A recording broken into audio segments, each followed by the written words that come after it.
So today we're going to be looking at Petra from a completely different perspective. I was first introduced to Petra many, many years ago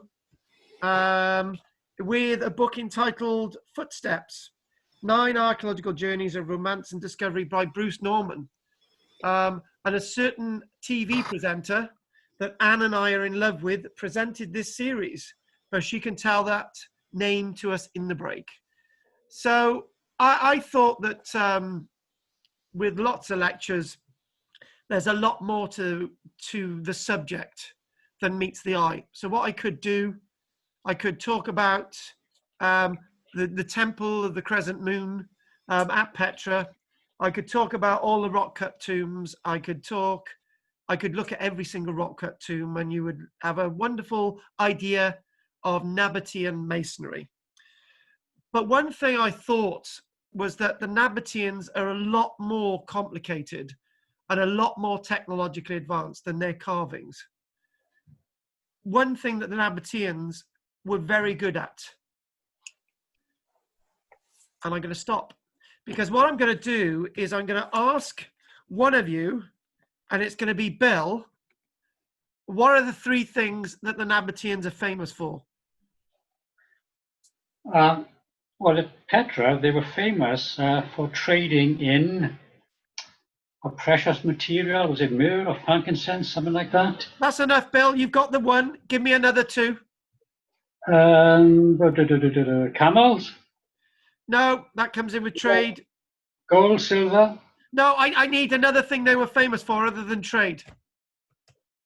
Oh, right. Well, their architecture obviously was absolutely brilliant, what they've done. Yeah, but architecture is from wealth. One more. One more, which actually the other thing is the other thing is far more important than the others that you've mentioned. Salt, is it? No, water. Water. Water. The Nabateans were by far some of the greatest hydraulic engineers this planet has ever seen, and I'm gonna shoot from the hip. In 50 years' time, the Arabian Peninsula Saudi Arabia will be bankrupt. It'll be a ghost. Saudi Arabia will be a country of ghosts because oil will no longer be a commodity openly traded on the market. Oil itself will be a commodity of the past.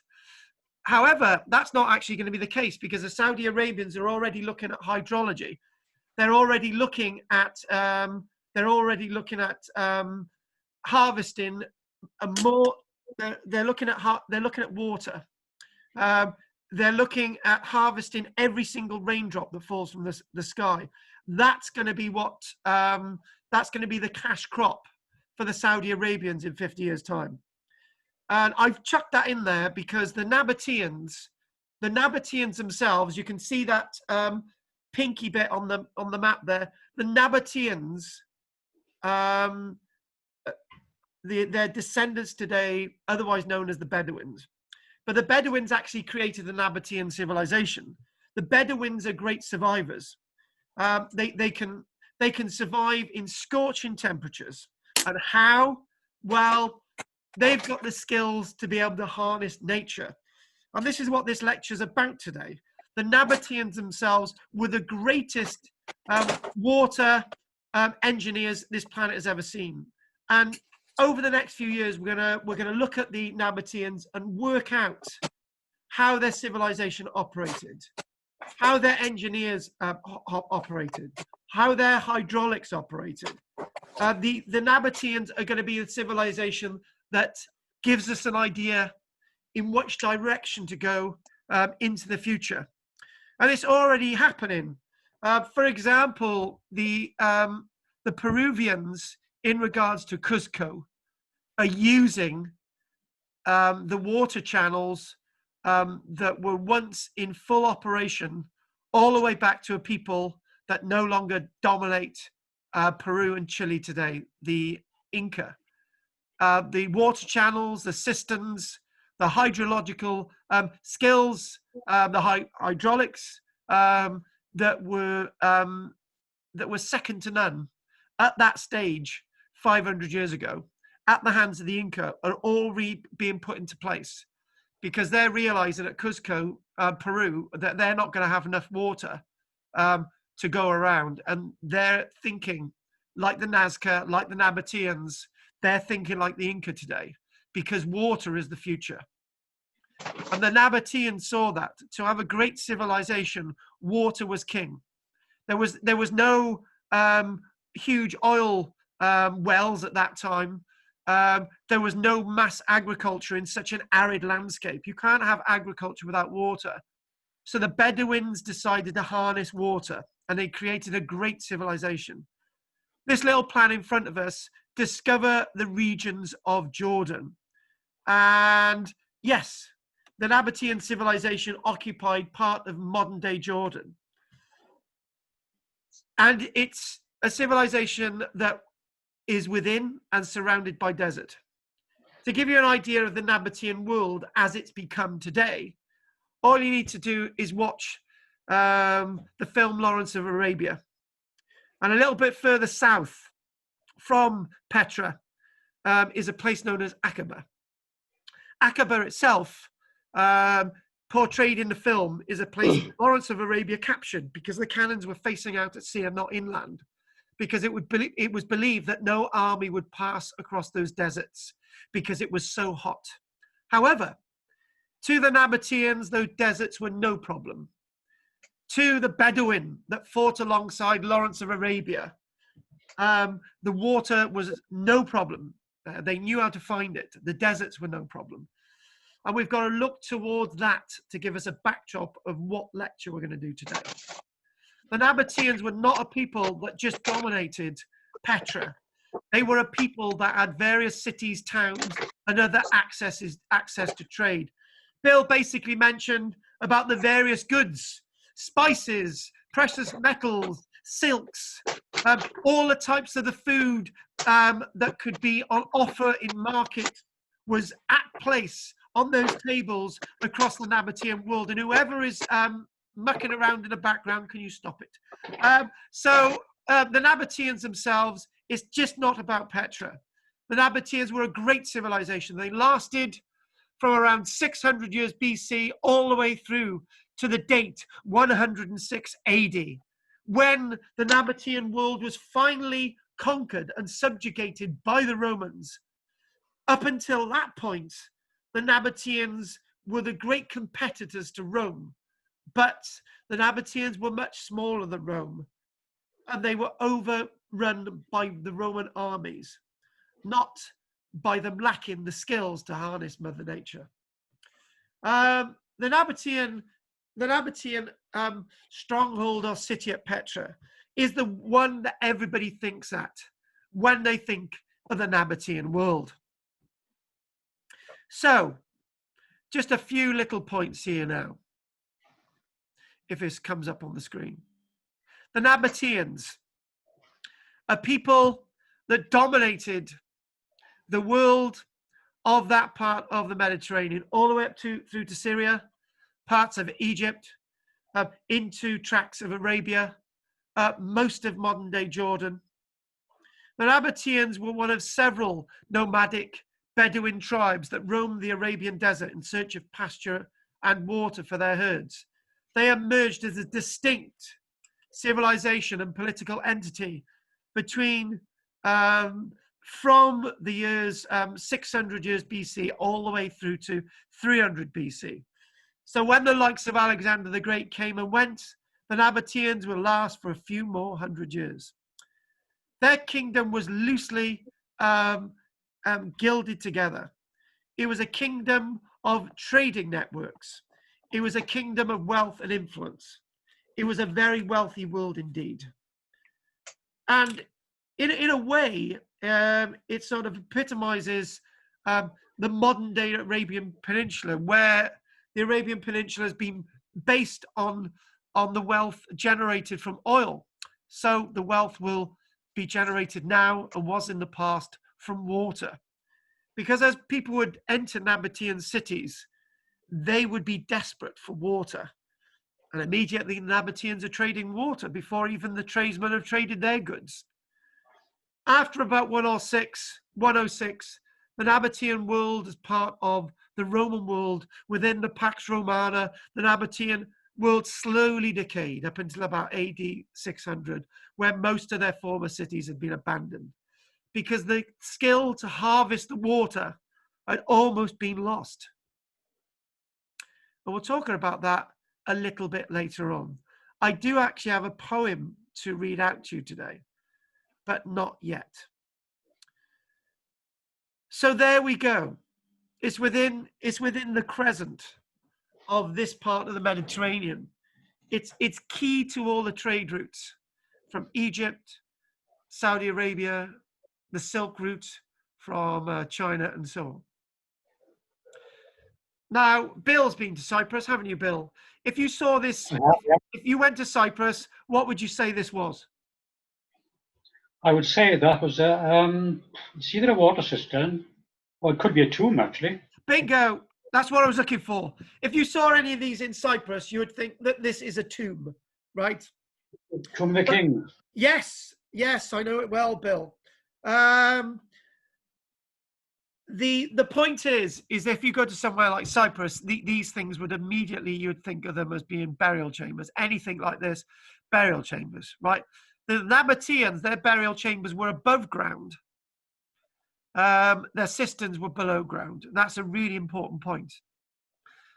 It's said that they hid their water systems, but the fact of the matter is, to the Nabateans, the water was everything to them. Looking at this is rather interesting. And I can remember on Wednesday, one of my youngsters said, that could fall down at any point. And the answer is no, it wouldn't. And the reason why is that's not held up by anything other than the rock itself. That's made from the rock. So in other words, what you're talking about is that projects, that's in relief from the rock. That's been carved out of the rock. There's very little added to it. All of what you do see there directly in front of you, let's get the annotation bar. All of what you do see, that's carved out of the rock. That's carved out of the rock. That window furniture carved out of the rock. It's all carved out of the rock. It's absolutely beautiful. And with Mother Nature offering us the ability to have civilization, Mother Nature will take civilization away from us. But that's exactly what the Nabateans knew.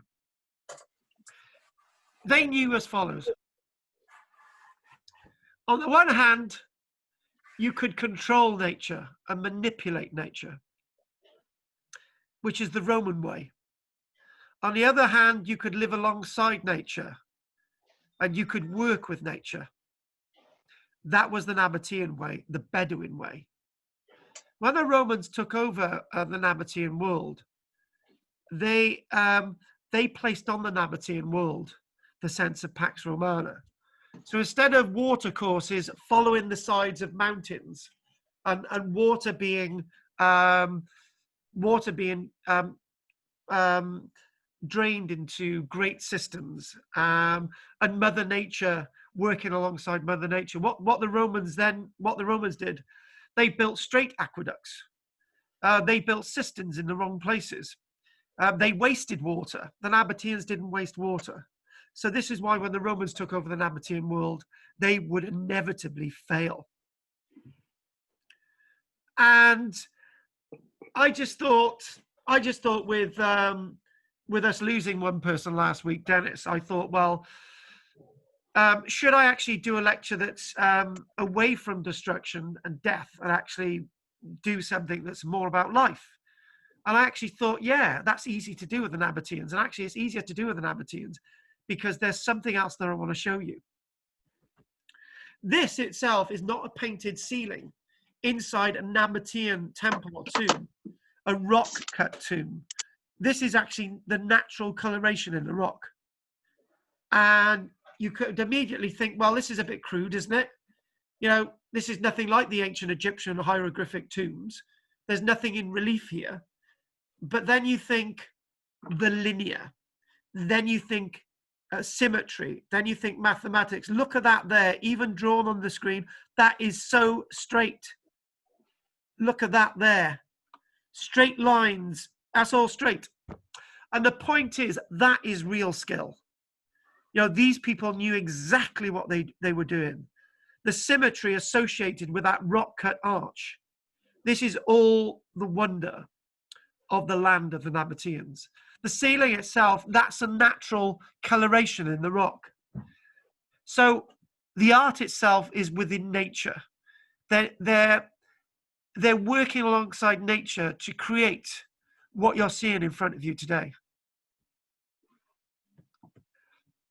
Do you know what I'm going to do? I need to grab my little book in front of me. Okay, so I'm going to cut my image and show you this little book. So there we go.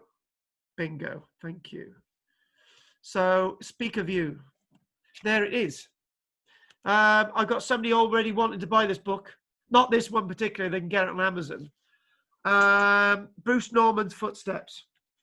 And it's inspirational because when you look at this book, you can actually see some beautiful illustrations. Hang on a minute.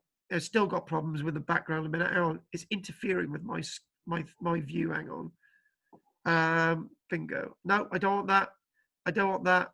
I don't want that. Right, bingo. There we go. And you can see beautiful illustrations in the book all the way through. Nine different adventures, and one was about finding Petra. Burkhard and the artist that was with him, a guy by the name of David Roberts. These were some of the first Westerners to see Petra. And back in the day, the Rose Red City, the treasury building at Petra itself, the most famous one, as on the front of this book, was said drawn by a Western artist, a David Roberts, for the first time. And obviously they've added a pillar there. The one thing that you can see with this is that there are beautiful carvings here. The other thing as well is that over the Seek, the Valley of the Crescent Moon, which leads to the treasury and then leads to the theatre and then leads to the city itself and all the tombs, this was actually there in 1842. Now this arch is gone, it's collapsed. Into the Seek below. The Seek below, SYK or SIQ, that leads us into this very interesting, beautiful landscape of archaeology and Mother Nature. And the one thing as well is to sort of give you an idea, if you want to sketch this down, there's this plan here. I didn't actually copy these today because I actually want to show you the book. So what we've got coming into the Valley of the Crescent Moon, go into the treasury, that building, the famous one at Petra, and then you come out and you see the huge theatre cut out of rock. The whole theatre's cut out of rock. The city here and around the entire of the outside with little canyons and valleys going off are thousands of tombs, and underneath those thousands of tombs are thousands of cisterns to store water. And I said all this week that the cisterns themselves are more of an architectural feat than the image on the front of this book. Because without water, civilization fails.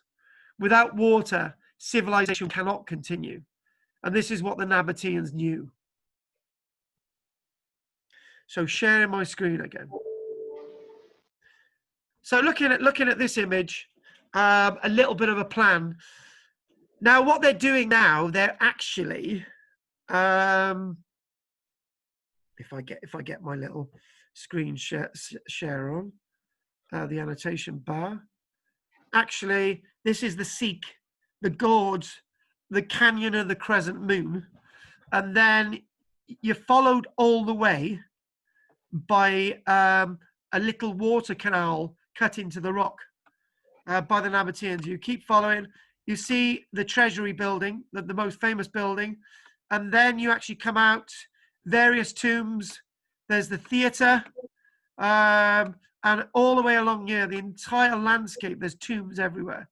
And then you see the city, and there's all little valleys going off, and there's all these cisterns, thousands of them. And actually, the treasury building, There are other buildings like the Treasury Building. It's not the only building that's carved as fine as that. And somebody said to me on Tuesday, they said, well, isn't this lecture today about water conservation? Isn't this lecture today about learning from the past to help us in the future? And I said, yes, it is. It's a positive lecture. It's being able to utilize and learn from the past. Do you know, if we can learn from the past, we're not doomed to make the mistakes of the past. In fact, the things that our generations in the past got right, that's what we can learn from, and that's what we should be doing.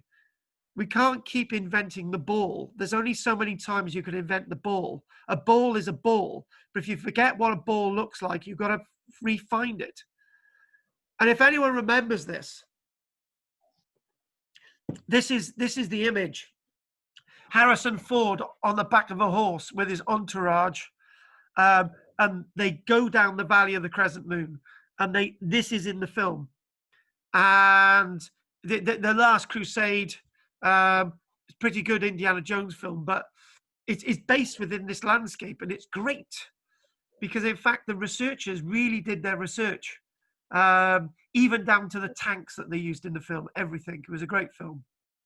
And again, this was shown as it is. Now, do you know the thing that's more interesting to me about this than actually the carved structure itself? And Del, what is more interesting to me than the fine carved structure itself? Can you spot it? Think in my head. What really interests me?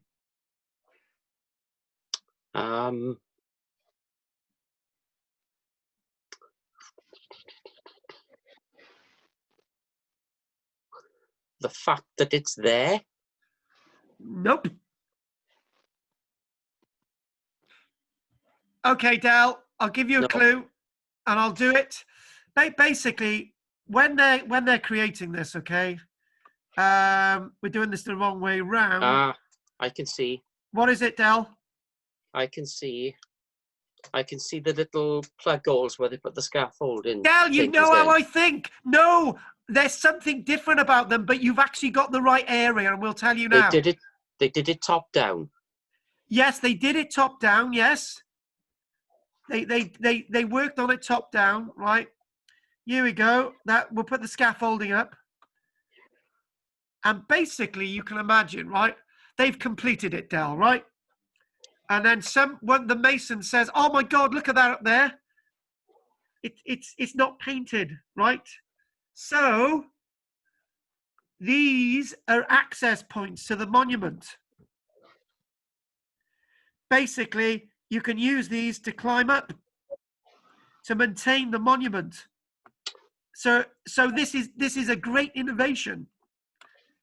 And you know, the reason why this is a great innovation is that when you look at modern multi-story blocks of flats, or you think of great monuments, you think, well, how do they maintain them? You know, it's almost as if they put them up and they leave them there, then they expect people to be able to clean them, and usually they can't. But in this instance, you can see these little clamber holes that they can use to maintain the structure, and I think that is fascinating. And you know, you were more or less there, Del, because plug holes, maintenance, it makes sense. So I'll give you that, Del. See, you're starting to think like me. But I wouldn't get in my head too much, Del. But what do you think of that, Del? Is that really exciting, or isn't it? It is, but I've got a question if I can. Go. Does that mean that upper level is not accessible from the lower level? Yes. Is that like what we would call a folly? Yeah, that's not accessible. Right. That's only accessible if you clamber up these holes. Right, so it's purely decorative. Purely decorative, yeah. All right. And the one thing that you can see about this monument, as I will read out, is that the Nabateans are influenced by the Egyptians, the Assyrians, the Persians, their own Bedouin people. They're influenced by the Greeks, the Etruscans, all those civilizations, the Scythians, and so on and so on, the Romans, and you can see that in their architecture. These people knew they had it. But with Mother Nature, all this is carved out of the rock. So if somebody makes a mistake, woe betide them. But the people who are actually carving these would be carving 24/7, and the symmetry there. Bill, I love you to bits. You're an engineer, but I'm sure Bill would agree that if you're going to be carving these day in, day out, you would be a master of engineering and mathematics. Am I right in thinking that, Bill? Well, they were, but they obviously you're talking about the master masons now, who were Yes. trained in mathematics and geometry in particular. Yes. And they had the right to do it. And obviously Yes. iron tools is the case, yeah. But as you say, even then, you've got to be so careful, especially the intricate stuff around the top of the columns, etc. Yeah, it's, And they got it perfectly right. And even the figures carved out of the rock, it's all carved out of the rock. Yeah, brilliant, absolutely brilliant. But I wanted to, one of the key things I wanted to do was actually say, you know, let's compare what you've just seen with this. This is one of their more cruder stone cut systems. But they're carving this out of the solid rock. They're going underground. All this is holding up. This is a very crude image. However, above are their tombs and their temples. So what you do find is that you've got the land of the dead and the ancestors and the land of the living. It's very different from the usual aspect. You usually have the land of the dead underneath the surface, and you have the land of the living above. With this, it's the other way around. And I thought about this in the week. I thought, well, obviously I thought a lot of things about this in the week, but I thought, actually, if you've got a body in there, what's going to happen with that body? Is the liquefied, putrefying remains actually going to make it into the water table? The answer is no, because it's so dry and arid. When the bodies are placed in there, they're going to slowly get desiccated, and nothing's going to go into the water table. And the one thing is that it's almost as if their systems are hidden. They had very complicated ways of working with their water that we will see in a few moments.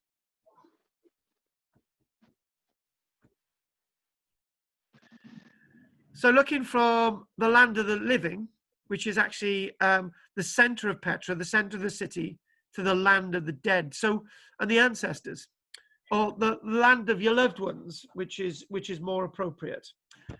So what I'm going to do now, actually, what I'm going to do, I'm going to read the poem before the break. So I'm not going to do that yet. So I'm just going to, I'm going to go to my notes now. So keep that as a bit of a backdrop. And here we go. Headlines: the sophisticated water technology of the ancient Nabateans. The Nabateans were a people that inhabited this landscape in ancient times. And by sometime in the 600 years BC, they were starting to think differently than all the Bedouins had before. The desert climate created agricultural difficulties for the Nabateans, but they rose to the challenge, creating a sophisticated water collection system which allowed them to build an impressive trade empire in the heart of Arabia. I've said several times this week that if Nabatean technology could be really harnessed, and what the likes of the Peruvian government are doing now, and how the Arabic countries are thinking, particularly in the Arabian Peninsula, if all that can be harnessed together, it's not impossible to think about starting to plant trees in the middle of the Sahara Desert, or the skeleton coast of Namibia. If the Nabateans can do it in such arid conditions, why can't we bring back trees to the Sahara Desert? Those are the big questions of the day. And it's about harnessing, it's about working with Mother Nature rather than using her. And I'm going to be very careful with the words I use, because harnessing, manipulation, control, might all sound all similar. So we'll just try and say working with Mother Nature and manipulation. So the biggest challenge for the Nabateans was the dry, arid climate of the canyon in which Petra was located. This made agriculture challenging, as they had to work towards ways to ensure that there would be an adequate water supply for the inhabitants and to support whatever they planted. I've been asked twice this week how many people lived within this city at Petra. And I've said, well, if you think about 20,000, that's a good start. If you think about 100,000, that's impossible. But if you think about 20,000, that makes a lot of sense. And you could probably estimate how many people lived within the Petra landscape by the amount of cisterns that they find. And the thing is, today, they're actually finding more burial chambers than cisterns every year. Obviously, burial chambers are built over a long period of time. You know, the Nabateans have been there for if you talk about the beginning of their civilization, 600 years BC or whatever it was, 100 years AD, and then you go into the Roman period, you're talking about 900 years worth of burial. So you can't really use that to understand population demography. So what you've got to do, you've got to look at the systems and the systems and the watercourses to understand the numbers of population. Agriculture being challenging, and they worked towards ways that there would be an adequate water supply. One method for gathering water is something that I'll leave for a moment. Their impressive water channeling technology included many other processes, including the construction of aqueducts that followed the contours of the landscape, terraces that followed the contours of the landscape, dams associated with the contours of the landscape, cisterns in the rock, reservoirs associated with the contours of the landscape, as well as methods for harvesting rainwater, flood water, groundwater, natural springs, human animal urine, the works. And if anyone knows anything about Pompeii, if Bill and I went down the streets in Pompeii just before the eruption of 24th of August, we would be paid for our urine. Isn't that right, Bill? Well, for mine, obviously a bit more for mine than yours, Carl, but yeah, I get the picture. Yeah, because there's more alcohol in yours than mine. True. Thank you for that, Bill. Anyway, when I actually started reading into this, I actually,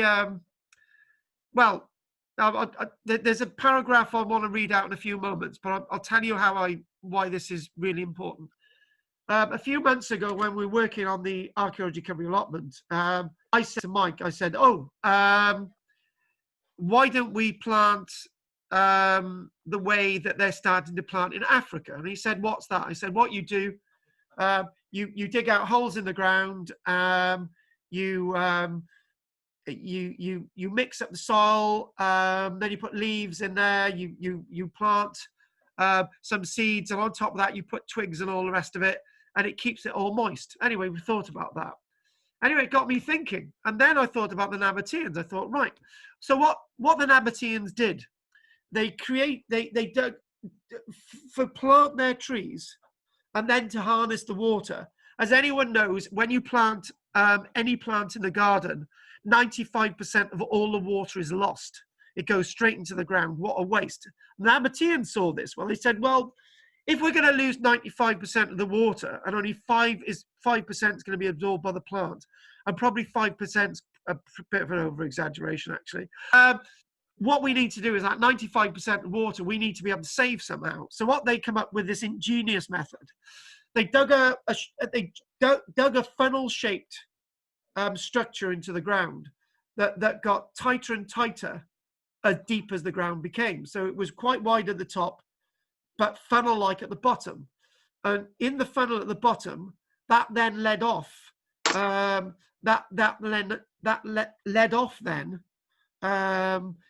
into a cistern which would store the water. So the excess water was not wasted. And what they did before they put the plant in, they put some gravel at the bottom, so it's filtering the water as well. They put some lighter gravel above that, some sand above that, put the soil in, put the tree in, and guess what? The trees loved it. And then they suddenly realized that we no longer need to waste the water. The rainwater or the water would flow down into the center of the funnel and would be sealed into the cistern, and then the water from the cistern would be preserved and could be used. And these are the innovations, the levels they were actually going to. And these are things that we could certainly learn from in regards to the Nabateans. Using their sophisticated water technology, the Nabateans were able to ensure a continuous water supply throughout the year. They had an intimate understanding of every possible source of water available to them, and of how to best monitor, harness, maintain, and utilize that water supply. They balanced their reservoir water storage capacity with their pipeline system, ensuring a constant water supply. The system design also utilized particle settling basins to purify their water.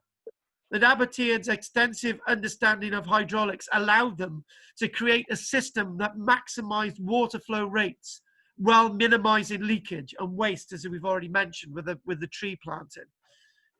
It is not surprising that this highly advanced technology was used first to benefit the elite, and then it benefited all levels of society, and then any excess was sold to traders. The Nabateans created their water collection structures so that they would be invisible to passers-by. But I questioned that in today's lecture, which we'll see later on in this anyway. And so that they could only be found by those who knew where these cisterns were.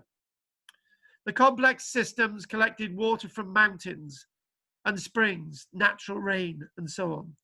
They shaped rocks into ledges to collect initial flow of water from the mountains, working with nature. They then chiseled channels into the sides of mountains, trailing the water flow into cisterns and dams for later use. The Nabateans built stone walls and pillars to shade the water collection in the cisterns, keeping the water cool and preventing evaporation. They created underground cisterns that were lined with waterproof cement to prevent the water from seeping into the earth. The cisterns were very well constructed, and several of them are still in use today. And then what they're doing now is actually putting the water systems back into use so that tourists can use the water to flush toilets, to wash the plates and stuff that they're serving on with tourists. They're actually using the water now, which is great. 30 years ago, you couldn't see a tree growing within this landscape.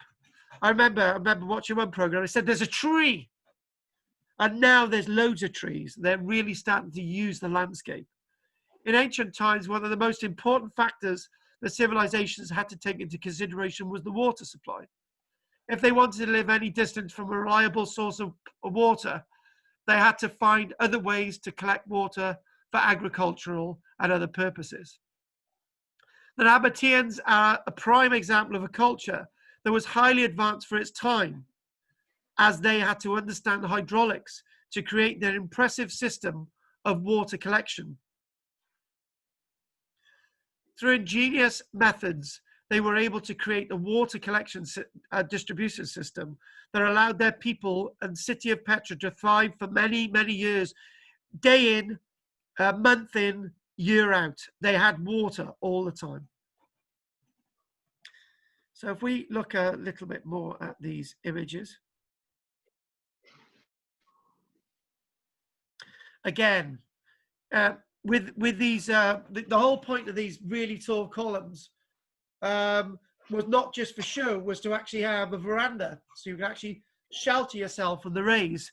And obviously there would be springs and all sorts of things flowing in the summer months. It would have been an amazing feat. This is a typical thing when we think about Jordan. People are in awe of the tombs and the temple-like structures. but it's almost as if the greatness of Petra is within. So before we do the poem and before we have a break, we'll just mention this. I thought this was a great, Bill, yes, they did use iron chisels and stuff. So that's been carved, that's been carved, that's been carved. And look at the roof. They actually had steps carved into the roof. And this is what their houses looked like. They built like the Etruscans. The Etruscans, how we know the Etruscans lived was that the representations of Etruscan homes have been carved in the rock below the surface. And what I need to do is open the door a minute, so just bear with me a second.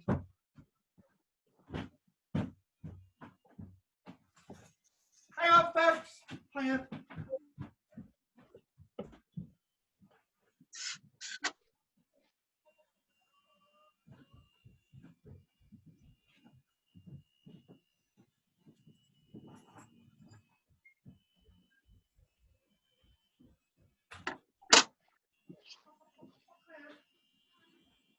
Back again, folks.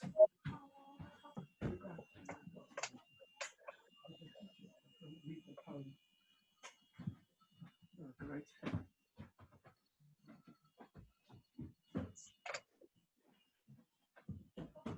Sorry, folks, that was the washing machine in the background.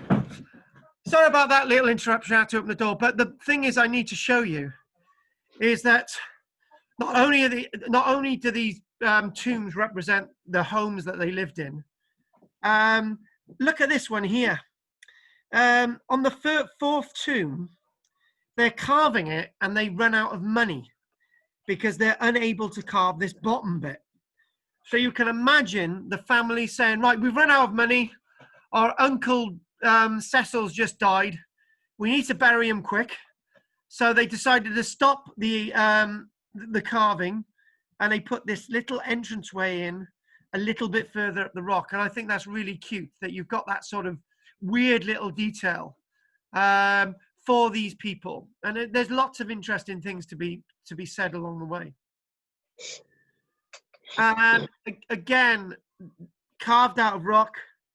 And, you know, it's that sense of, you know, the clear differences with other technologies. As I said, other civilizations would have their water storage in dams and aqueducts above the ground, whereas the Nabateans had them below the ground, where you would have burials below the ground for the Romans and the Greeks. These people put their burials above ground.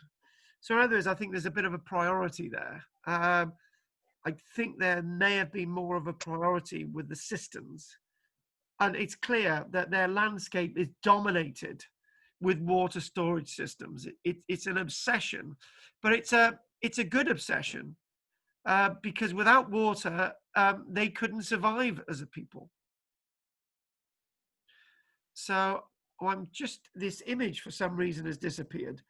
So, hang on, we don't need that one there. Hang on. Right. Okay, so what I'm going to do, it's slowed down a minute. So I'm going to, the image that you should be seeing in front of you. Oh yeah, we got some more of their structures. Okay, so, right, okay, back to the other one. Good. Now, this poem was written in 1845, and it was around 1845 that the work of Burckhardt and Roberts was actually getting to the people back at home, right? And going down the Sikh, that narrow valley of the crescent moon, there is a water channel cut into the rock. We'll talk about this after the break. And this is a very important water channel. All year round, there would be water in this water channel, amazingly enough. So let's go and read the poem. And here we go. Right. Okay, let's get myself ready for this.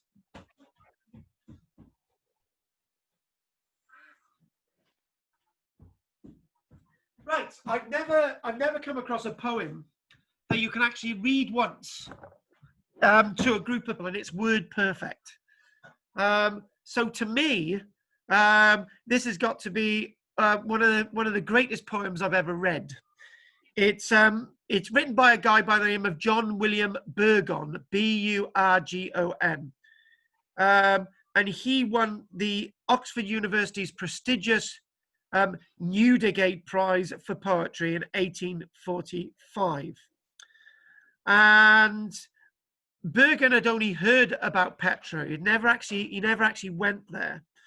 And sometimes when you come up with poems, they're always replaced by other poems by the great poets like Shelley or Tennyson or Coleridge. But this is a truly great poem, I believe, and you can either agree or disagree with that after I finish. So here goes nothing.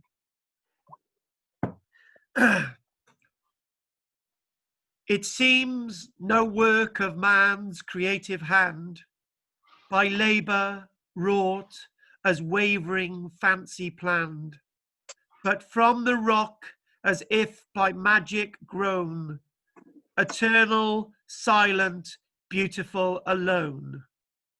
Not virgin white, like that old Doric shrine, where erst Athena held her rites divine. Not saintly grey, like many a minster fane, that crowns the hills and consecrates the plain, but rose red, as if the blush of dawn, that first beheld them, were not yet withdrawn. The hues of youth upon a brow of woe, which man deemed old 2000 years ago. Match me such marvel, save in eastern clime, a rose-red city half as old as time. And on that note, so what do you think of that poem there, Henry? Very moving. And that, when I read this out on Monday, I thought, like, this is a bad idea, reading out a poem without reading it first. And it just read off. I just thought, my God, this has got to be a truly great poem. It is moving because the one by Percy Shelley on Ozymandias is the one that everybody thinks of. But this is the one of Petra, and I think it's rather a great poem. So what I'm going to ask, are there any questions from anybody before we have a break? Yes, I got a few, Carl. Go on, Billis. For a sophisticated civilization like this, obviously when you bury someone and entomb them, you carve the name somewhere. Now, where's the evidence for writings? Any sort of inscriptions found? What was their language? What evidence have we got for what language they spoke? There must have been something somewhere to give us a clue. Why Yeah, the Nabateans did have a script, and they obviously had their own language. But in regards to the tombs and in regards to all that, we're not really getting that representation. It might have actually been painted on. But what I'm gonna do, I do actually have that to read out after the break. So I will do that after the break. Okay. So, what else did you want to ask, Bill? Well, not really. I think many people who've got no great interest in archaeology and never been to Petra will know the end of the famous poem, a rose-red city half as old as time, and they will say, "Well, that's Petra." It's more popular than you think. Actually, that actually closing two lines. What a wonderful place! Yeah, every time I see a place like this, I just want to go there. You know, spend time there. We could go there on a Wednesday afternoon sometime. Yeah, wonderful, it would be wonderful. Beautiful. Anything else, Bill? Or that's that, yeah? Oh, no, my next question involves what you're going to talk about later, the source of the water, etc. So we'll leave that till you come to it. Yeah. Okay. And how they actually, what methods they used to, and what water did they harness? Basically? All of it, a single drop of water. Yeah. Everything. I said that. I said that when I was reading it out. That it only rains a very limited number of times a year, and when it does rain, it rains, and they harness every single bit of that water. Mm. So, you know, Bill, I'll answer this thing about the language now. The Nabateans spoke a form of Arabic. For their inscriptions, however, they used the Aramaic form under heavy influence within their inscriptions, which reflected the local tongue of the Nabateans. Aramaic, obviously the Aramaic crept into Israel because that's the language that Jesus spoke. Yeah, the Nabatean alphabet itself also developed out of the Aramaic alphabet. So that's what we're talking about. Yeah, good. Yeah, it's a forerunner of modern Hebrew and Arabic and Syriac. Bingo. In surviving Nabatean documents, Aramaic legal terms are followed by the equivalents in Arabic.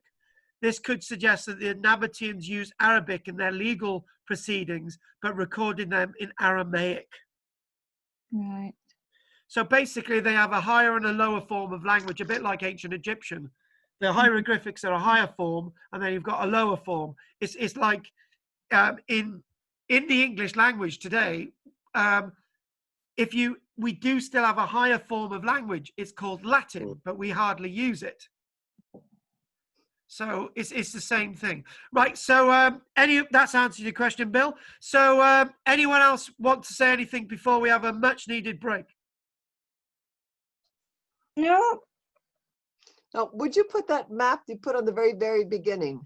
I'd like to see that again, if you leave that on the screen. So you could know where this is. Well, you know, the one that said areas to visit in Jordan or something, and it had a desert, and it had... Oh, right, yeah. Bill, she's planning a trip. The very, very first one you showed. I'm going to do that now. Well, there it is. It's up. Okay, that's it. Thank you. You've totally screwed up my lecture now because I'm going to get back to where it was, but don't worry about it. Right, we're going to take a break. I'll leave that up for a few moments. Thank you. And in the background, I will put up the latest excavation video from Trelec. Oh. So when you've had a little look at this, I will put that video up. Okay. Yeah. Okay. Right, I'm going to go and get a cup of coffee. And switch off the washing machine. Now I am going to start now, Bill. Bill, you had a question before the break, and that question was you did mumble something to do with water, is that correct? Yeah, the source of the water, there must have been either deep wells or high mountains not too far away. You know, when I was reading through, I mentioned springs, I mentioned groundwater, I mentioned the rains. Now, the one thing that I'm seeing in connection with this landscape is the rainfall. The rain has dictated the gorges. The rain has dictated the erosion on the tombs. The rain has so stylized the landscape. When the Nabateans got there, they would be very aware of the work of the rain, but they still chose to use this landscape. There's talk that when there's flash floods, those flash floods would have the ability to wash anything away in its path. You know, I said yesterday about if the Bedouins may have been camping near the Sikh, when the rain come down, their tents would have been washed away. But I don't think they would have done that. The Bedouins were very aware of sandstorms and wind and rain and water and all the rest of it. So, but I think that they chose this spot because they knew about its qualities. It's quite a bleak, barren landscape without trees and without rainwater. And when you put in the sense of the tombs and the backdrop of those tombs, it's almost as if it's got that bleakness. But when you throw in water and trees and life, it's got a new dynamism. And this is one thing I'm putting across. I didn't want to illuminate the tombs. I wanted to illuminate these watercourses. Now, two contrasts between this image And for example, that image is, this image is a rock cut vessel, a cyst, a rock cut cyst in the ground, okay?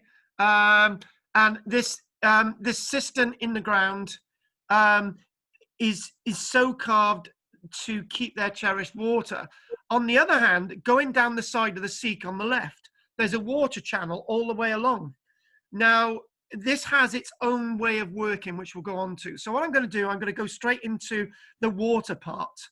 And if we look here now, okay, and we've got an image. Now, at the beginning, I think Pat says, where is this? Where's it all going on, right? And the point is, the Nabateans weren't a massive empire, but they were a great empire in what they achieved. And an empire that lasts the time that the Nabateans lasted, with all the, you know, the Nabateans were surrounded by enemies potentially. They had the Egyptians in the west. They had those Arabic tribesmen, which they are from the south. They had the traders coming into the Red Sea, which could be a threat, you know, pirates and all the rest of it. They had the threat from those other civilizations like the Greeks and the Romans and the Carthaginians, the Phoenicians from the west. And then they had the Syrians, the Babylonians. But it's amazing that they survived, and they survived because of the water. They didn't survive because they were brilliant tomb builders. They were great tomb builders. I give them that, you know, great. But I wanted to overplay the water and underplay the architectural accomplishment, because I tell you what, Bill, we can talk about Rome with their architectural accomplishment, the Greeks and so on, but we can't say the same about the water. Okay, we can say about great aqueducts, like Pont de Gard. We can talk about all the aqueducts leading into Rome and so on. But what's missed is actually working alongside Mother Nature, and this is what the Nabateans did really well at. Petra's location as an intersection for caravan trade from Arabia, Africa, and the Far East sustained the life and wealth of the city, and allowing appropriate water supply infrastructure for its survival as a result of the complex topography and the limited water resources of the area. Now, it's not limited when you store it all. If you've got thousands of gallons of water raining in one spot, right, this is what this is. It all congregates. You know, if you've got valleys, right, all the water goes into the valleys. If you can tame that, if you could say, right, Mother Nature's providing this, let's work with Mother Nature, then it's going to work. The Roman idea is just to put them in massive reservoirs, or you've got these huge aqueducts. Unfortunately, aqueducts work on constant water. Here, you don't have constant water. You've only got the water that falls, and you've got to do this water infrastructure technology. And it's saying, yeah, I don't know if it's this class or the other one, but you've got the, it said about, did the Nabateans, were the Nabateans home to this technology? Were they the ones who harnessed this technology first? The answer is, the way they harnessed the technology, 80% it was their own invention. Obviously, you've got you've got the Egyptians were great with their water technology, but the Egyptians were great with their water technology associated with the River Nile. When you go away from the River Nile, Bill, you know full well that it starts to get more arid. The Nabatean way of looking at things, go into those arid areas, into those wadis, go into those areas, and then use that area as a springboard, as an axis for making the surrounding landscape great. The Egyptians relied upon the Nile. I'll give them that. They were great. They knew about the rise and fall of the Nile. They knew about the locks and all the rest of it. They knew about all that. But the Nabateans had a different form of technology. Then you can look at the Romans. Well, actually, the Romans had a different technology in regards to water, as I've already mentioned. So we got these notes in front of us that the Nabateans had a tremendous understanding of the natural flow of water and the unique surroundings. Water infrastructure included terraces, channels, settling basins, which we'll look a little bit at, aqueducts. We haven't got really many aqueducts, but define that. Dams, we've got them, the rainwater harvesting, flood harvesting. I've never come across those words, rainwater harvesting and flood harvesting. You always associate that with with grain. So instead of, it's, well, can you bear with me a minute? Hang on, stay with me a minute.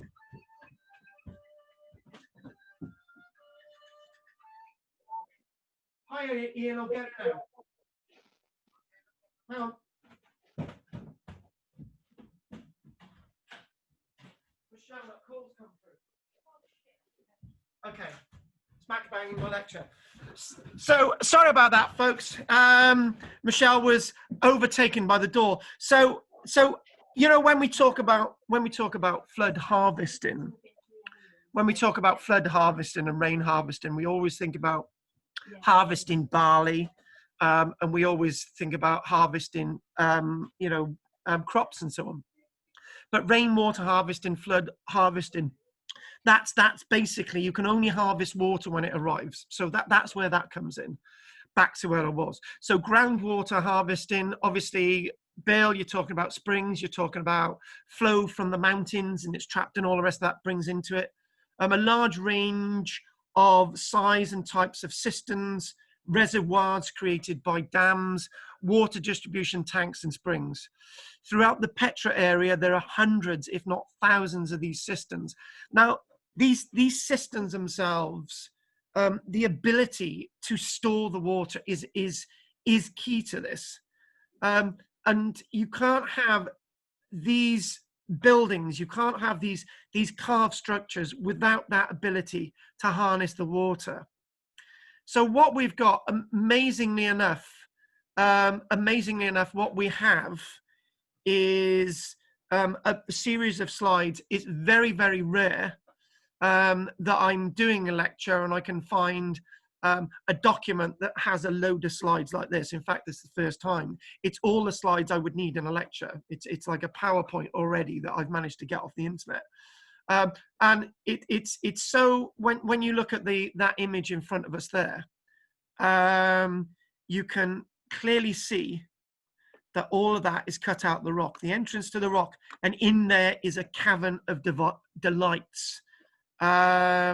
Caverns measureless to man, as you would see from Coleridge in Kubla Khan. And if you sort of gently look at this, the Nabateans would have been very aware of the flow of water coming down from these rocks. And then it's the idea of channeling the water and working with Mother Nature so that everything works in the way that Mother Nature wants it to work, and works in the way that the Nabateans want it. It's a love relationship. It's not a love and hate relationship. So if I had done this lecture 30 years ago, I would be struggling, and I would be struggling for a number of reasons. The technology and the understanding of the water technology has been developing, and our understanding over the past 30 years. They've started to reinstate some of the water courses and some of the water systems that Nabateans established over the past 30 years. So I wouldn't have had that 30 years ago. The other thing as well is this here, throughout the landscape going through the city, there are several waterways. Now those waterways only flow when there's heavy rains, and when that water flows and it's gone, it's gone. So the Nabateans said, right, we need to actually store this water. And then in the distance on this slide, what you do find is today now, what they've done, and over the past few years, they've actually started to reinstate these watercourses using tunnels and cisterns that the Nabateans have provided for us. So they're only reinstating the old ways, and that's exactly what the Inca are doing. The Inca, start again, that's exactly what the descendants of the Inca are doing in Peru. They're using these Inca waterways, they're just restoring them, repairing them. This is the way to go. And I think this is such a powerful lecture in essence, that it's so important. The earth is changing. Forget the coronavirus, right? We've got a lot of future to go. Without water, in some parts of Africa and the Middle East, we'll be seeing tens of millions of people dying. I know lots of people sadly died and are still dying associated with the COVID, but that's a virus. It's something that we can cure. We can't cure the lack of water unless we understand why we've got a lack of water. There's the same amount of water on the planet as there was 1,000 years ago, and there's the same amount of water on the planet as there'll be in 1,000 years. It's the way we use it, and the Nabateans shown us a way of using it.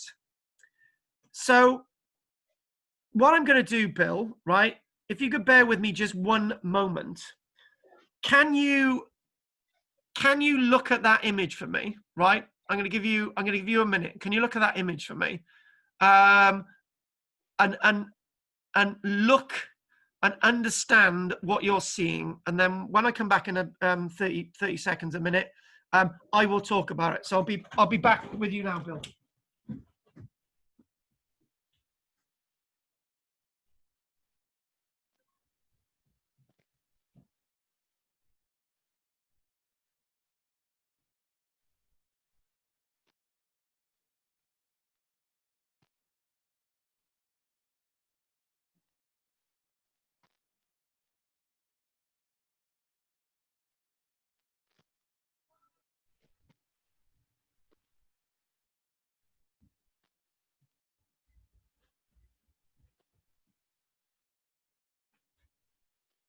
So, Bill, this is the entrance to the Seek.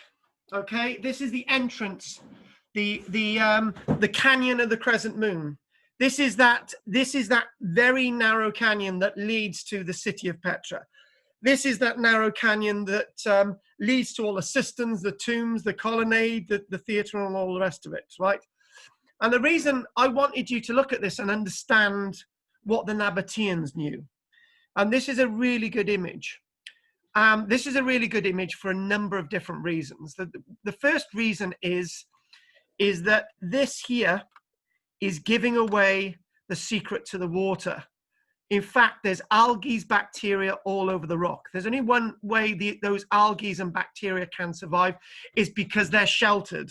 And over long periods of the year, they're damp. So that's a clue the Nabateans knew. So that's really, really important. The other thing as well is, this is key.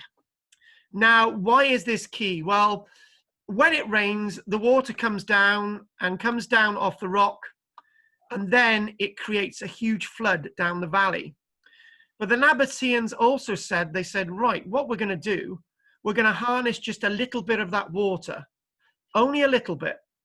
And the way we're going to harness that is, as the water flows off the rock as it flows, it sort of goes underneath and then it flows into this channel. Instead of sort of dripping off the rock, going into the channel, destroying the channel below, right, they decided to cut a rock cut channel, and then there's a basin, goes against the rock, and this is how they're working alongside Mother Nature. And the clue to this is that instead of building an aqueduct directly down here, which is going to be washed away by the floods, you know, what they've said, what we'll do, we'll carve this out of the rock. The rock's always been here, right? We're going to work alongside Mother Nature. We're going to collect some of that water, and that's going to go in cisterns.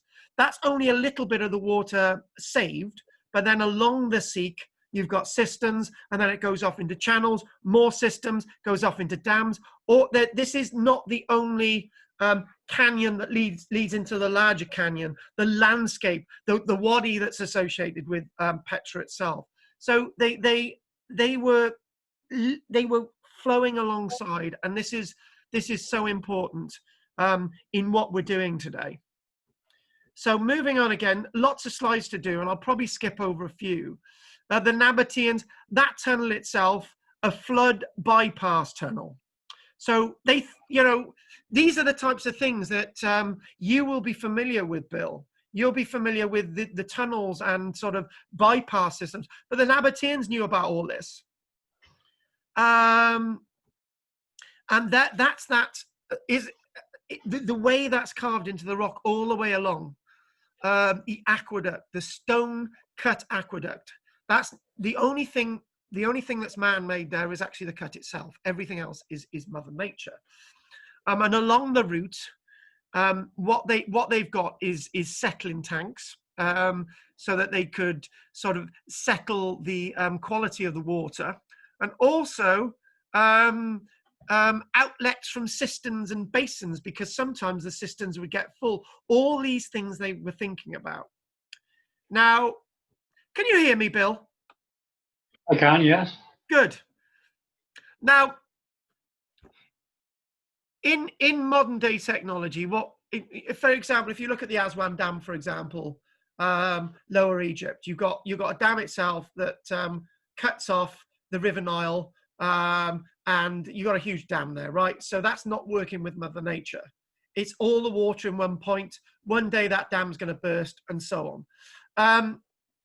In regards to Nabatean architecture, what they said, in all those clefts and crevices in the rock, they would dam parts of it off, right? And within that dam, they would have outlets. So as the water's falling down, that sluice itself would be open. But as the waters die down, that sluice would be closed. And there's another piece of engineering that we're going to look at. So we're looking at that. That is key, that stuff underneath, that rock cut stuff underneath. We're going to do that in a minute. So this is the typical sort of water systems that you would see anywhere.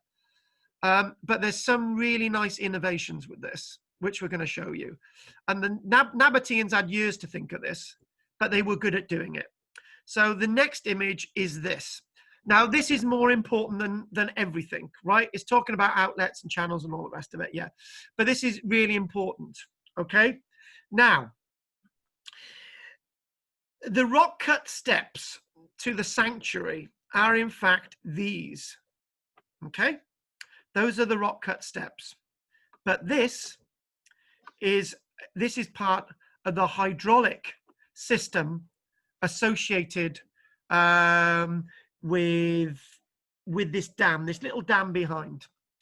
So what's happening, the Nabateans have thought about this. They thought, right, we need to sort of siphon off a little bit of that water, not too much, right? So what they did, they said, right, the water's still pouring in, but it's not as fast as it would be flood-like. So then what's going to happen is some of the water's going to go over the top. Some of the water's going to go down this channel, which we already know. Some of the other water is going to go along these steps, and it's going to gradiate and slowly fill up the cistern. The one thing with the cistern, you want the water to go in there slowly and gradiate into that system, and not go rapido that occurs with the floods. So this is what's happening here. We got another one like this later on as well. I'll explain a little bit more about that later. So again, moving on a little bit more. And more of these channels, and it's talking about what they're doing. They've got a stilling basin. So in other words, it's the whole point of these is that the water itself can be purified. The water itself can be kept where it is, and this is all associated with their systems. It was all interjoined. You had a sense of complete understanding of what's going on, and you've got a settling basin. So as we know with the settling basin, the heavy stuff goes to the bottom, and then the water itself, the clearer water, is taken off the top. And the whole point with the settling basin is when it's settled, you might have this joined to a cistern, and then you release the water, you take away the grit, and you've got more clearer water. Again, they thought of all of this. So the view of the aqueduct along the Seek as the water is flowing all the way along, and what they've done in areas is that this is restoration work along some of it, but with the rest of it, you can just see that water has just fallen there. And that's rather interesting in the background. What is interesting is this. So we've just had a flow of rain, the Nabateans also knew what you need to do is you need to harvest the water that's coming down the natural fissures in the rock. And you need to be able to drain these off into cisterns. And that's exactly what they're doing. They're making the best of every drop of water that's falling. Obviously, this whole system is not fully operational today, but they're hoping to get large tracts of it operational. This program that I saw 30 years ago didn't really bother with the this wonderful building. It actually showed. We'll go on to this next. It was discussing the fact that there was no trees other than this one tree growing in the remains of the city, and they were excavating some of the poorer buildings. Now there's loads more trees growing. There's loads of life coming, and that's because they're harnessing what's around. You know, we're told that the earth is warming, but whether the earth warms or not, you're still going to get rain, and when you do get that rain, you're going to have to store it. And obviously with trees, you're going to have more rain. So the theory goes, tropical rainforests and all the rest of it. So these lead to the place of high sacrifice. But again, you know that this is being used as a water channel because that there's been eroded away by the rain. And these are the steps that have been created into the rock, going all the way up to the place of sacrifice. And carrying on, as we get to the place of sacrifice. Okay, it's probably not for sacrifice at all, but with lots of the buildings, when you go, for example, to Cyprus, you see. You've got the water storage containers on the roof, right? Many times I've been to Cyprus and Greece, the water storage containers on the roof. So you've got homes with X amount of water in store. The fact of the matter is, the Nabateans are doing the same. This is high up, but they're still storing water. Forget about the word there. It's talking about sacrifice. We're interested in the ability to store water. And there you go. These cisterns are everywhere. And it's strange, you know, Bill, that it suddenly occurred to me, it's very strange that you're looking at water being stored there, and there's no plants growing around, and you're thinking, what's going on? And it's because there's a high level of evaporation. So back in the day, these cisterns would have been covered up. And obviously enough water to keep things going. Earlier on, I made the point that in this morning's lecture, I made the point that there's several things to be said with this. The model for water storage is not just below the tombs, is actually above the tombs as well, because that's where the water flows. And the higher up places, you know, the higher up places of the palace and lookout posts and all the rest of it also have that association with water storage. So you're not talking about a hill fort or a castle where there's one well. You're talking about where there's a building, there's water. And this is key, because you can imagine if one person's got control of the water, then people are going to die. If everyone's got water, then you've all got control. I think the point I made earlier on about the elite having water and then the poor people having water and then everyone having water themselves, I think that's an important point. The people that would have water controlled and access to water would be traders coming to Petra itself, trading in all those goods that you mentioned earlier on, Bill. It's said by one writer that I was told about on Monday, I think it was. One of my guys on Monday was really savvy. And they said, actually, I was reading somewhere that traders, when they visited Petra, they would be sold an animal skin or the gut of a goat, a canteen, as it were, full of water. So as they enter the city, desperate, because they hadn't had water for days, you know, obviously they carried it with them, but they hadn't had much water. So you can imagine people in Petra are making money by people wandering into the city straight away. So the traders the Nabateans have got the first laugh over the traders. So before the traders can trade their wares, they're already parting with money, because water's a valuable commodity. The traders can't continue into the city unless they're dying. Do you know what I mean? They need some sustenance of some kind. Now, this is a rather interesting image, because this is near a building known as the triclinium. The triclinium is that's the Greek word for a dining room, but it's more of a temple stroke tomb of some description. And the point made here is that you've got water being stored alongside the triclinium. Now, in which civilization do you know of, Bill, that you have water being stored alongside temples? It's usually just temples, buildings, and the water comes in from elsewhere. You don't usually see this with civilizations. These people knew that they're not going to mess around. Water needed to be stored everywhere. And that leaves me with a problem in my notes.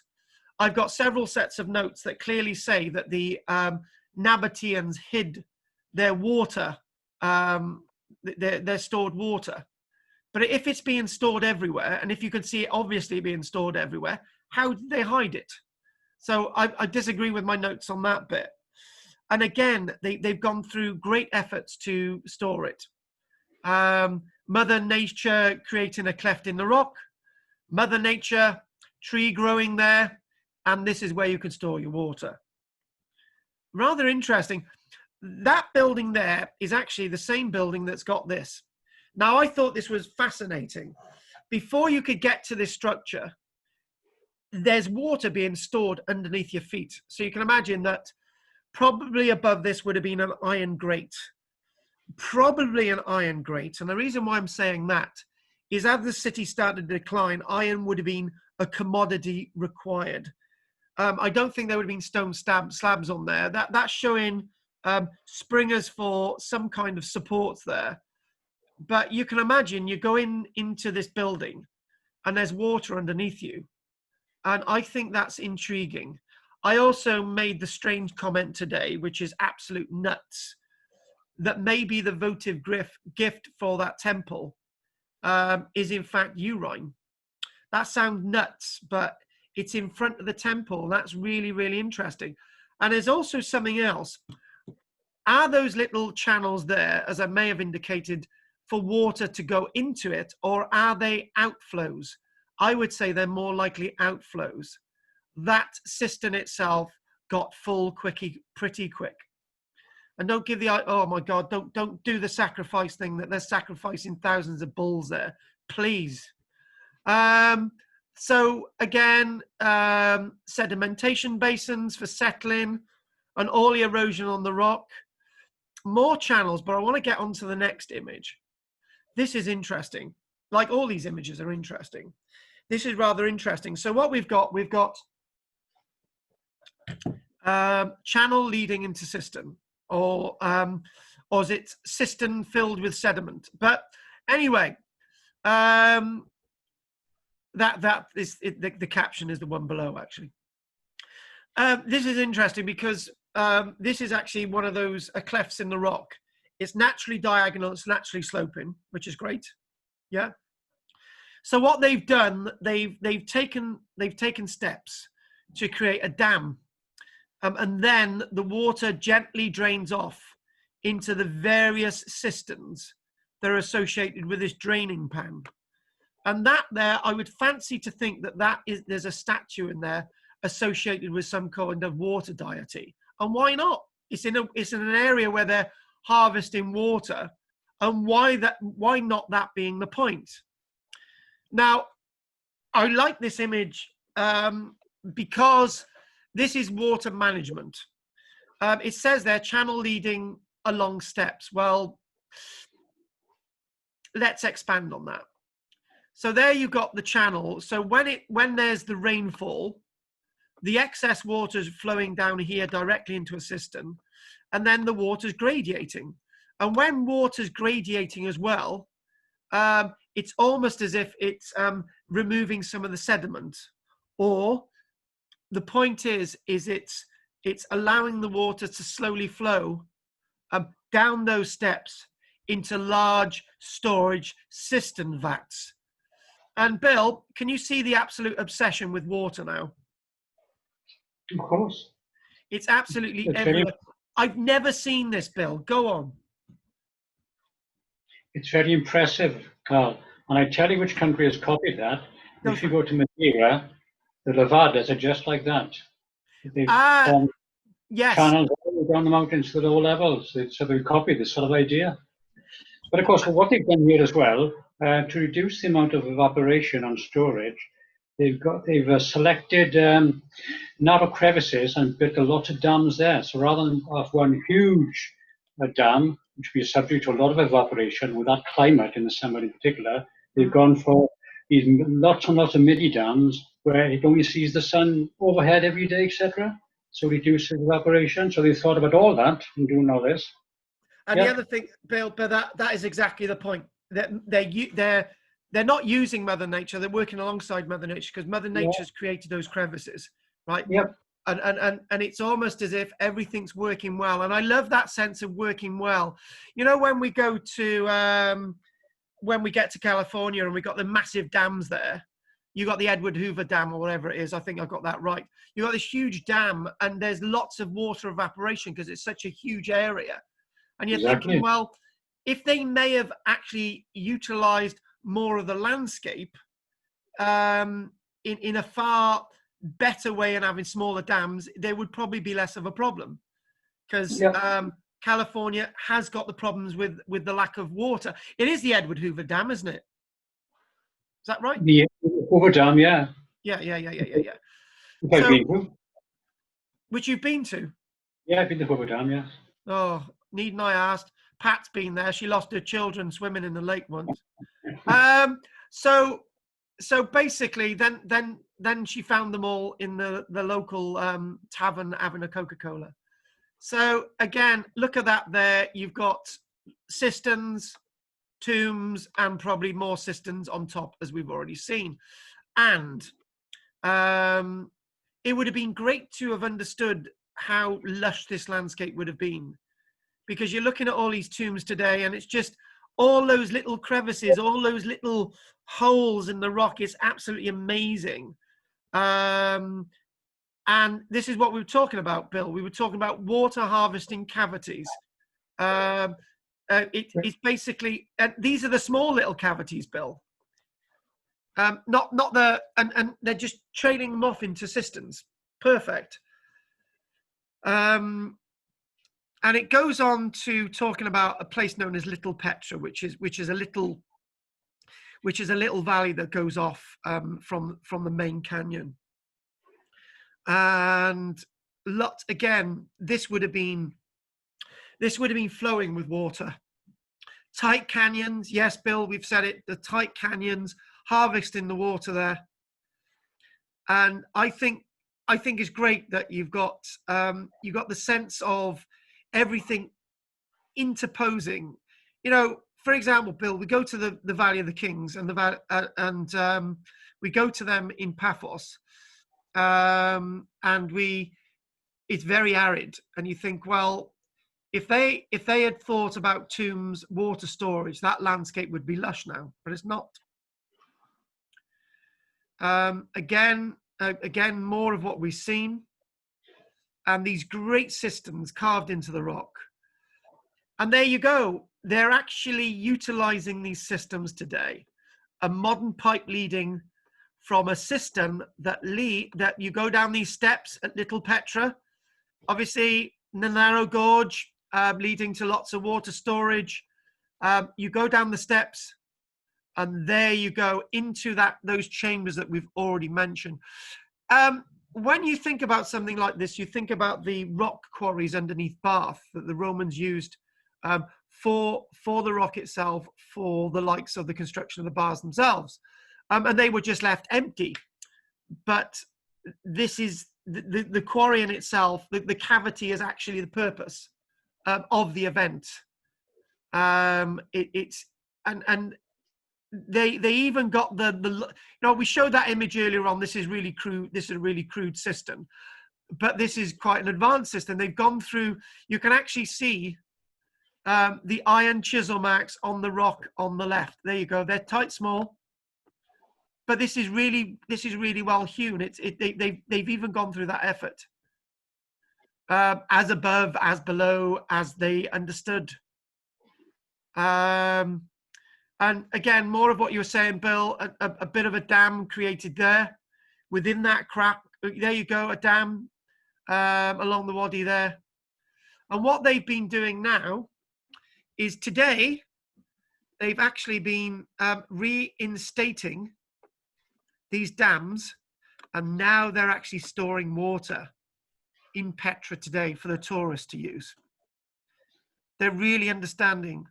Where you've got the Dead Sea not too far away, you think, well, you know, maybe we could learn something from that. Maybe we could stop the evaporation, but that's another story. So looking at this rock, looking at the caravan roads and the routes running through, lots of these settling basins. I think that sort of shows it all, where the water runs into the settling basin and it could go to the bigger cistern. The settling basin to settle some of the sediment out of it. Lots of these works. Very much like the salt panning sites of some of the islands that you visited, Bill. But this is very different process. In the open valley itself, those are actually beam slots carved out of the rock, and this is a very large cistern in the center of the Petra plain, where the city is itself. So much to excavate there. I got some images of the city. So there you go. It's quite a large cistern. And somebody asked me, they said, well, what about baths? Well, we're only starting to excavate them, but their sense of bathing was slightly different from the Romans, where if you go to Bath itself, you've got the Great Drain that runs into the River Avon, and it's a constant flow of water into the River Avon. It's wasted water, right? It just tosses out in there, right?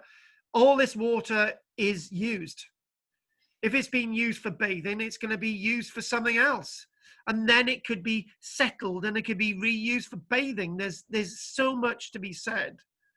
Again, all this stuff in the valley, all these cisterns alongside the buildings, so many of them. Oh, it does look like a tomb, but it's not. It's full of water. You can see the water in the back there. Great. So much to learn from this. I like this. I looked at this and I thought, right, we go down the steps. We curl down, we get the last drop of water, and then it rains again. And it's the effort that they went to. They didn't put wooden ladders in there. It was stone, you know, it's all that good stuff.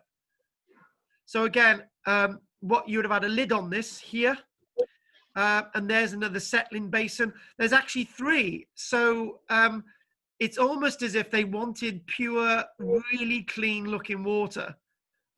Obviously for drinking or for another process which we don't know about. Obviously we know about we would know about their winemaking. When we looked at the Georgian winemaking sites, they were very similar to this. So there's so many processes going on there.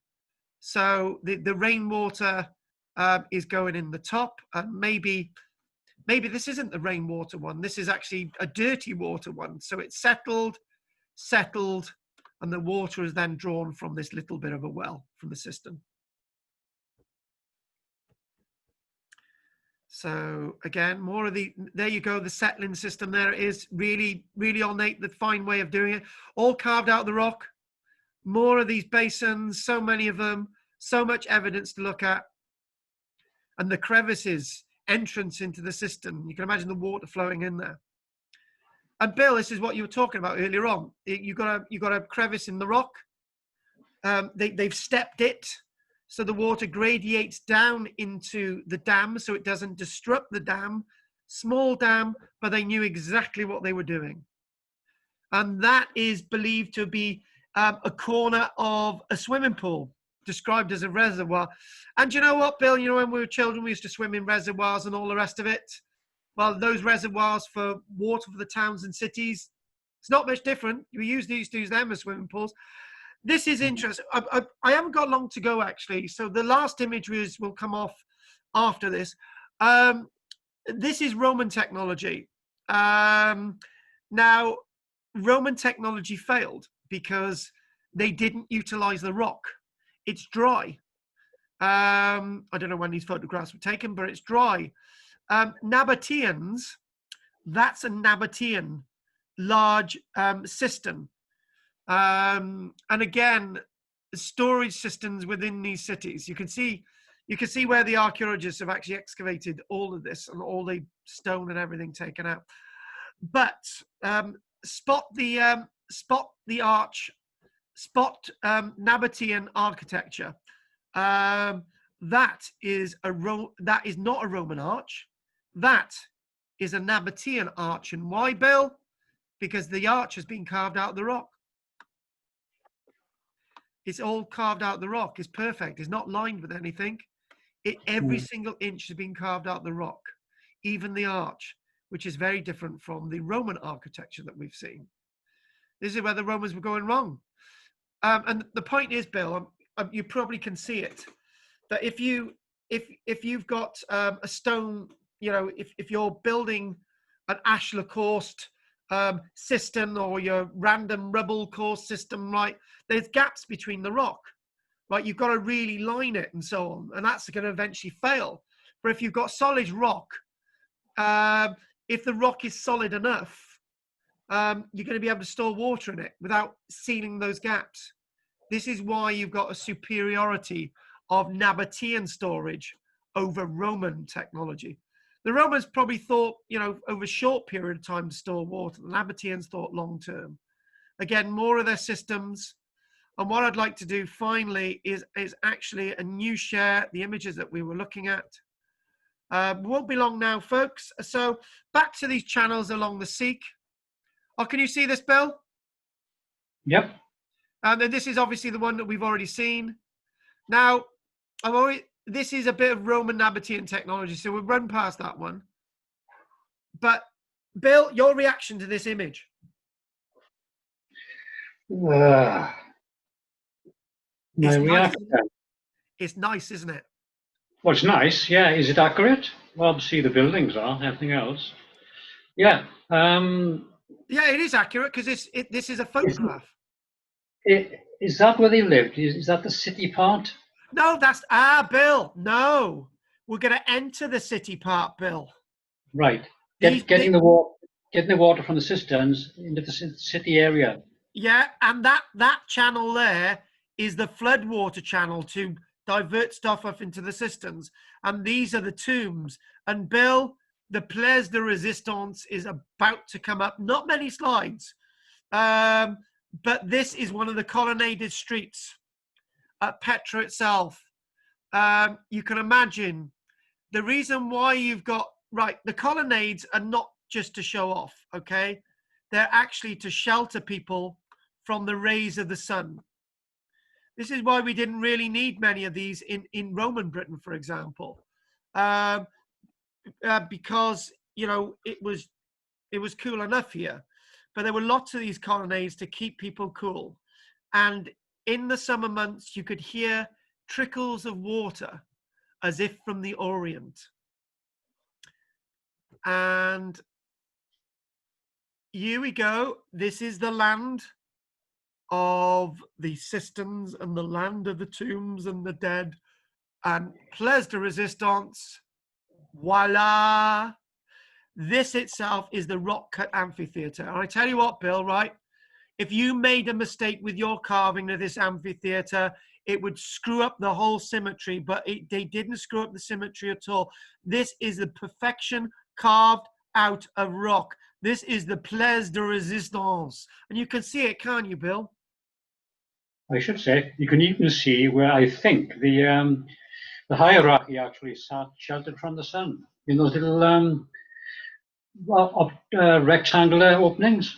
Do you know what I thought about that, but they lead directly into cisterns. So what you would do, you would have shoreling at the back there, and and they would come out there. Yeah, the royal boxes, if you like, of the amphitheater. I think a royal box in the shade is a royal box, my friend. Exactly. Yes. Exactly. Yeah, it's amazing. Not the work, incredible. Really is. The one at Akrotiri, the Hellenistic one at Roman Akrotiri in Cyprus, that's carved out of rock, but it's nothing like this. This is mwah, voila. And after you've passed, this is the point. Not enough is made of the city remains. After you've passed the treasury, you come out from the sea, passing the treasury, looking at the facade of tombs on the left and right, and then around the corner you see this wonderful theatre. It's beautiful. And this, Place de Resistance, Bill, enter the city with me, please. Look at those gates. Oh, yes. Now, I've kept this more or less to the last. Pedestrian It's incredible. access, vehicular access. And you can imagine almost that the slabs, you could almost imagine them as being gold. They're as good as gold because they're perfectly locked slabs leading into the city of Petra, with the columns flanking left and right, with overhangs of plants on the left and right. And you can imagine a balcony there with trailing plants overhanging, very much as you would enter Babylon. Now remember, this gateway is going to be influenced by not only the Romans and the Greeks and Egyptians, but by the tastes of the Assyrian world. So you can imagine guards at the top there just waving to you as the plants would flow from the gallery above.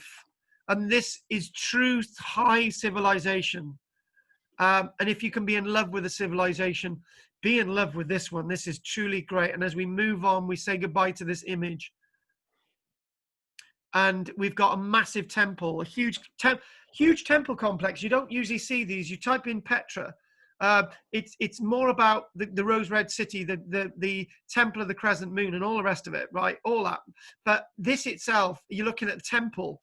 Now this is their block building of a temple from the rock itself, and you can see you can see all the architecture and the arches with some of the passageways associated with this wonderful temple.